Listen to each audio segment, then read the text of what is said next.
काला साया। यूं तो बनारस घाट अपनी खूबसूरती के लिए बहुत प्रचलित है, पर घाट के किनारे कई राज लिए बैठे हैं। ये कहानी शुरू होती है बनारस के घाट के पास बने ममता निवास से, जहाँ प्रिया लाल जोड़े में ममता के घर उसकी बहू बनकर आती है। आओ आओ बहू, घर को अपने पैरों से पवित्र करो। ममता घर की दहलीज पार कर ही रही होती है कि अचानक एक बहुत गंदी सी बास पूरे घर में फैल जाती है।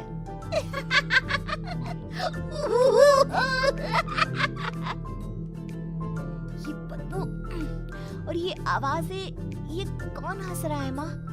अब ये पड़ोसी ना हमारे थोड़े अलग से है। कहाँ हम शाकाहारी और ये मांस मच्छी खाने वाले। छोड़, तू ध्यान मत दे और गृह प्रवेश कर। और हाँ बहू, अपनी सास की एक बात हमेशा याद रखना, इन पड़ोसियों से तो कभी बात नहीं करेगी। अच्छे लोग नहीं है ये। अपनी सास की ये बात मानेगी ना बेटा? हाँ माँ, जो आपकी मर्जी, मैं उनसे बात नहीं करूंगी।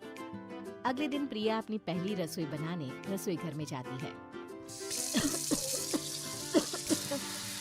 ये छोटी बात तो नाक में जा रही है। एक काम करती हूँ, खिड़की खोल देती हूँ। प्रिया खिड़की खोलने जाती है। इतने जाले, लगता है इस खिड़की को कभी खोला ही नहीं गया। पर ऐसा क्यों? ओह, नॉन वेज की स्मेल आती होगी ना। 2 मिनट के लिए खोल लेती हूँ, फिर बंद कर दूंगी। प्रिया खिड़की खोलती है। खिड़की खोलते ही उसकी नजर सामने वाले घर की खिड़की पर पड़ती है, जहाँ एक लड़की खड़ी होती है, हाथों में मेहंदी, लाल रंग की साड़ी, बिल्कुल सजी धजी, मानो प्रिया की तरह ही वो भी नई नवेली बहू हो। वो प्रिया को देखकर मुस्कुराती है। हे भगवान, माँ ने तो इनसे बात करने को मना किया था। प्रिया फौरन ही खिड़की बंद कर देती है और तवे पर चढ़े रोटी की ओर देखने लगती है, पर वहाँ रोटी न होकर मछली पड़ी होती है। ये क्या? पहली ही रसोई में इतनी बड़ी गलती। हे भगवान, अब मैं क्या करूं? प्रिया बहुत डर जाती है और फौरन रसोई की सफाई करने और फिर सभी के लिए खाना बनाने लग जाती है। जब वो सबको खाना परोसती है, सब तो ठीक है, मैं बेकार में चिंता कर रही थी। हे भगवान, ऐसे ही बस अपनी कृपा बनाए रखना। रात के वक्त जब सब सो रहे होते हैं, तब प्रिया को पायल की आवाज सुनाई देती है, जिससे उसकी आंख खुल जाती है। ये पायल की आवाज कहाँ से आ रही है? प्रिया उठकर उस आवाज के पीछे छत की सीढ़ियों तक जाती है। तभी उसे बच्चे के रोने की आवाज आती है। प्रिया छत पर जाती है तो क्या देखती है? वही लाल साड़ी वाली लड़की अपनी गोद में एक नवजात बच्चे को घुमा घुमा कर सुला रही है। तभी प्रिया की नजर उसके पेट पर पड़ती है। ओह गॉड, ये तो प्रेग्नेंट भी है। सुनिए, बच्चा सो नहीं रहा है क्या? मैं कुछ मदद करूं? नहीं नहीं, आपके घर वालों को अच्छा नहीं लगेगा, मैं संभाल लूंगी। स्नेहा की गोद से बच्चा हाथ मारकर प्रिया की गोद में आने को छटपटाने लगता है। दोनों घर अगल बगल में बने होने के कारण प्रिया उस बच्चे को गोद में ले लेती है। प्रिया के पास आते ही वो सो जाता है। बच्चे का वो स्पर्श रात भर प्रिया भूल नहीं पाती और अगली सुबह वो छत पर कपड़े सुखा रही होती है। तभी उसे एक औरत इशारा करके बुलाती है। स्नेहा कह रही थी बाबू तुम्हारी गोद में आते ही सो गया। मैं गौरी, स्नेहा की माँ हूँ। बहू, घर आना, बाबू को खिला भी लेना। शाम को जब घर पर कोई नहीं रहता, बच्चे से मिलने के लिए प्रिया छिपकर अपनी पड़ोसन के घर चली जाती है और कुछ देर बच्चे को खिलाकर वापस लौट आती है। इसके कुछ दिन बाद ही प्रिया को पता चलता है कि वो माँ बनने वाली है। ममता की खुशी का ठिकाना नहीं रहता।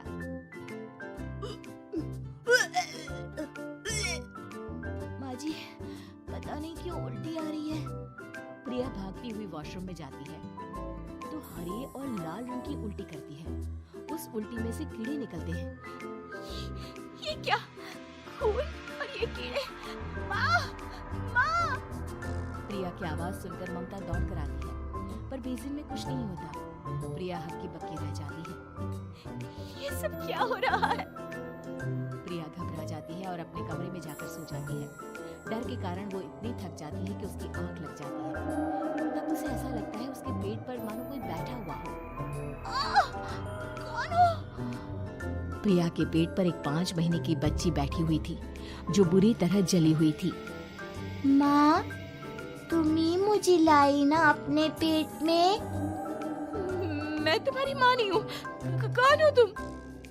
माँ, देखो मैं जल गई बुरी तरह से। 6 महीने पेट में रहने को भी मुझे नहीं मिला। सहला दो ना माँ। बचाओ, बचाओ, माँ। ममता दौड़कर कमरे में आती है। प्रिया की बातें सुनकर वो सब समझ जाती है। तू कहीं बगल वाले घर में तो नहीं जाकर आई ना बहू? मुझे माफ कर दो, मैं गई थी माँ। उस घर में सब मरे हुए हैं बहू। कई साल पहले स्नेहा उस घर में बहू बनकर आई थी। कुछ ही दिन में वो एक बच्चे को जन्म देने वाली थी। पूरा घर बच्चे के आने की खुशी में खोया था। एक दिन अचानक उस घर में आग लग गई। सब बुरी तरह जलकर मर गए। गौरी आज भी दादी बनने का इंतजार कर रही है और इसीलिए स्नेहा ने अपना अजन्मा बच्चा तुम्हारी कोख में डाल दिया। ममता ये कह रही होती है कि पीछे से उसके पैरों को एक बच्चा पकड़ लेता है। दादी, माँ, स्नेहा की गोद में यही बच्चा था। ये बच्चा कौन है फिर? तेरी मौत है।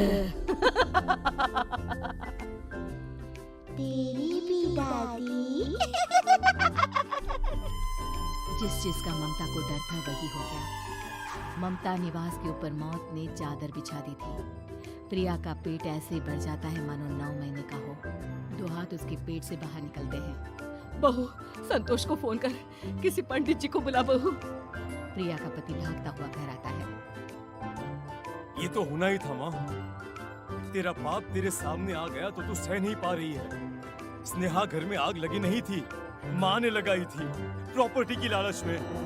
और वो बच्चा मेरी पहली पत्नी का बच्चा है, मेरा बेटा, जो कि उस आग की चपेट का शिकार हो गया था। मैंने तुमसे ये सब माँ के कहने पर छुपाया था। मुझे माफ कर दो प्रिया।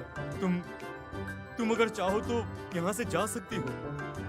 मैं तुम्हें किसी भी बंधन में रखना नहीं चाहता। मेरी शादी हुई है आपसे, मैं आपको छोड़ नहीं सकती, पर उससे पहले हमें स्नेहा, उसकी माँ और बच्चे की आत्मा की शांति करवानी होगी।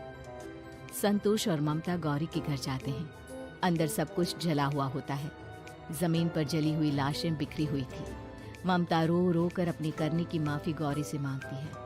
प्रिया स्नेहा के घर वालों का अंतिम संस्कार करवा देती है और ममता निवास फिर से आत्माओं के साए से मुक्त हो जाता है।